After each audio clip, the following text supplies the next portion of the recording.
Messi. For the 8th time, the Argentine superstar.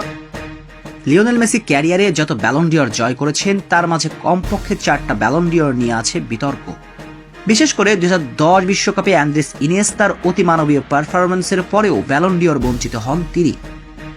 সে সময় যুক্তি হিসেবে দাঁড় করানো হয়েছিল মেসির ক্লাব পারফরম্যান্স, কিন্তু সেই একই যুক্তি বলে তো কাতার বিশ্বকাপে ব্যালন ডিওর জেতার কথা ছিল আর্লিং হ্যালান্ডের, কিন্তু সেবারও ব্যালন ডিওর জিতেছেন মেসি। অর্থাৎ অনেকেই ধারণা করেন শুধুমাত্র ফিফার বাণিজ্যর কারণে তুলে দেওয়া হতো মেসির হাতে ব্যালন ডিওর, তাছাড়া নাকি রোনালদোর কাছে পাত্তাই পেতেন না আর্জেন্টাইন জাদুকর। পুরো পৃথিবীতে যখন চলমান এমন বিতর্ক, ঠিক তখন আবারও নতুন করে বিতর্ক সামনে আনলেন ফ্রান্সিসকো ট্রট্টি। এমনকি এই ফুটবল গ্রেট বলেছেন মেসি একটা ব্যালন ডিওরও প্রাপ্য নয়। চলুন পুরো ঘটনাটা জানা যাক।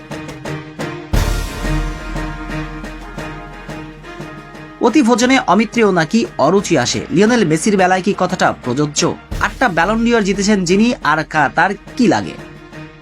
সময়ের সেরা তর্ক থামিয়ে মেসিকে নিয়ে আলাপ হয় তিনি সর্বকালের সেরা কিনা, যেখানে নতুন এক বিতর্ক সামনে আনলেন ফ্রান্সিসকো ট্রট্টি। ঠিক বিতর্ক নয়, ইতালির ক্লাব এএস রোমার এই কিংবদন্তি দিয়েছেন মতামত।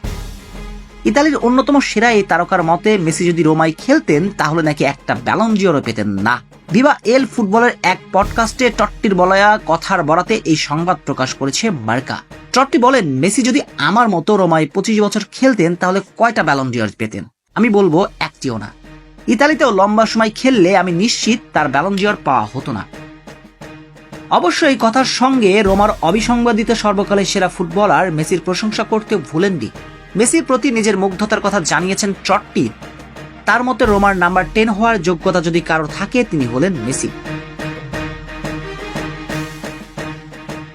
ক্যারিয়ারের শুরু থেকে শেষ রোমাতে এক জীবন কাটিয়েছিলেন এই ফরওয়ার্ড। 25 বছরের ক্যারিয়ারে খেলেছেন 785 ম্যাচ।